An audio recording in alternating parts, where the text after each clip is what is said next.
ഇത് mass മോട്ടോഴ്സിന്നാണ്. Honda Activa 125 വണ്ടി രാവിലെ സ്റ്റാർട്ടാവാൻ ബുദ്ധിമുട്ടായിട്ട് വന്നതാണ്. രാവിലെ സ്റ്റാർട്ടാകുമ്പോൾ സെൽഫ് അടിച്ചാലൊന്നും വണ്ടി സ്റ്റാർട്ടായി കിട്ടുന്നില്ല. അതാണ് കംപ്ലയിൻറ്റ്.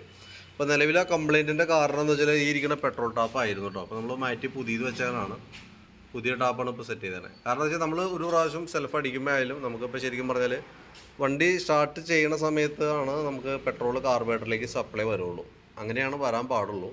അപ്പോൾ നിലവിൽ ആ ഒരു ഫങ്ഷൻ കംപ്ലൈൻ്റ് ആയിരുന്നു വണ്ടിക്ക്. കാരണം എന്ന് വെച്ചാൽ ഇപ്പോൾ രാവിലെ വണ്ടി നമ്മൾ സ്റ്റാർട്ട് ചെയ്യുന്ന സമയത്ത് കാർബറേറ്ററിൻ്റെ അടിയിൽ ഓൾറെഡി പെട്രോൾ വന്ന് കിടക്കണം. ഓൾറെഡി ഉണ്ടാവും. സാധാരണ രീതിയിൽ കാർബറേറ്ററിൻ്റെ അടിയിൽ കുറച്ച് പെട്രോൾ ഉണ്ടാവും. അതിപ്പോൾ നൈറ്റൊക്കെ ആകുമ്പോൾ കുറേ നേരം ഇരിക്കുമ്പോൾ കുറച്ച് വേപ്പറായിട്ടൊക്കെ പോകും. അത് കഴിഞ്ഞ് നമ്മൾ വണ്ടി സ്റ്റാർട്ട് ചെയ്യുന്ന സമയത്ത് വീണ്ടും വന്ന് അതിനധികം റീഫില്ലായി കിട്ടണം.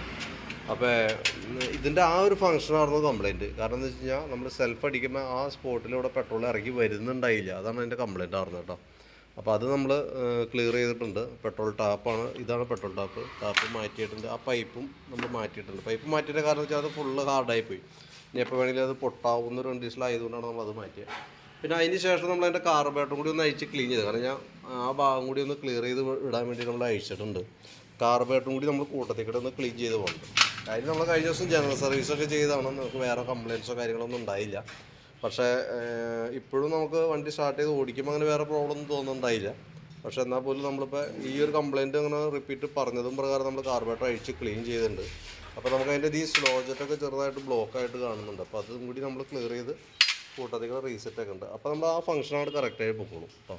അപ്പോൾ അതാണ് ശരിക്കും സ്റ്റാർട്ടിങ് കംപ്ലയിൻറ്റിൻ്റെ കാരണം ഇതായിരുന്നു. പിന്നെ കൂട്ടത്തേക്കിടെ നമ്മൾ ആ കാർബറേറ്ററും കൂടി ഒന്ന് ക്ലീൻ ചെയ്ത് വിടണമെന്ന് മാത്രം കേട്ടോ. അപ്പോൾ ഞാൻ അതിൻ്റെ ഏകദേശം ഒരു എസ്റ്റിമേറ്റും ഡീറ്റെയിൽസൊക്കെ വാട്സാപ്പിലേക്ക് സെൻഡ് ചെയ്ത് തരാം. അതേപോലെ തന്നെ നമ്മൾ ക്ലിയർ ചെയ്ത് വെക്കുന്ന സമയത്ത് എൻജിൻ ട്യൂണിങ് മാക്സിമം നമ്മൾ മൈലേജ് കിട്ടാവുന്ന രീതിയിലാണ് ട്യൂൺ ചെയ്ത് വെക്കുക.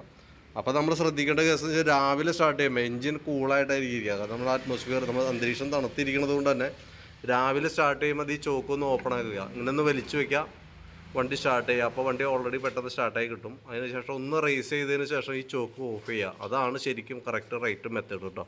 അതൊന്ന് ഫോളോ ചെയ്യണം. കാരണം എന്താ വെച്ചാൽ അതല്ലെങ്കിൽ ഈ പറഞ്ഞ രീതികളെ കാലത്ത് എടുക്കാൻ നേരത്ത് ചെറിയൊരു മിസ്സിങ് പോലെയൊക്കെ കാണിക്കാനുള്ള സാധ്യതയുണ്ട്. അപ്പോൾ അതില്ലാതിരിക്കാനാണ് ആ ചോക്ക് ഉപയോഗിക്കാൻ പറയണതിൻ്റെ കാരണം. ആ ചോക്ക് ഉപയോഗിക്കുന്ന കംപ്ലയിൻ്റ് ഒന്നുമല്ല, ശരിക്കും അങ്ങനെയാണ് ഉപയോഗിക്കേണ്ടത്. അപ്പോൾ ഞാൻ അതിൻ്റെ ഡീറ്റെയിൽസ് വാട്സാപ്പിലേക്ക് ഇട്ടേക്കാം. ഓക്കെ.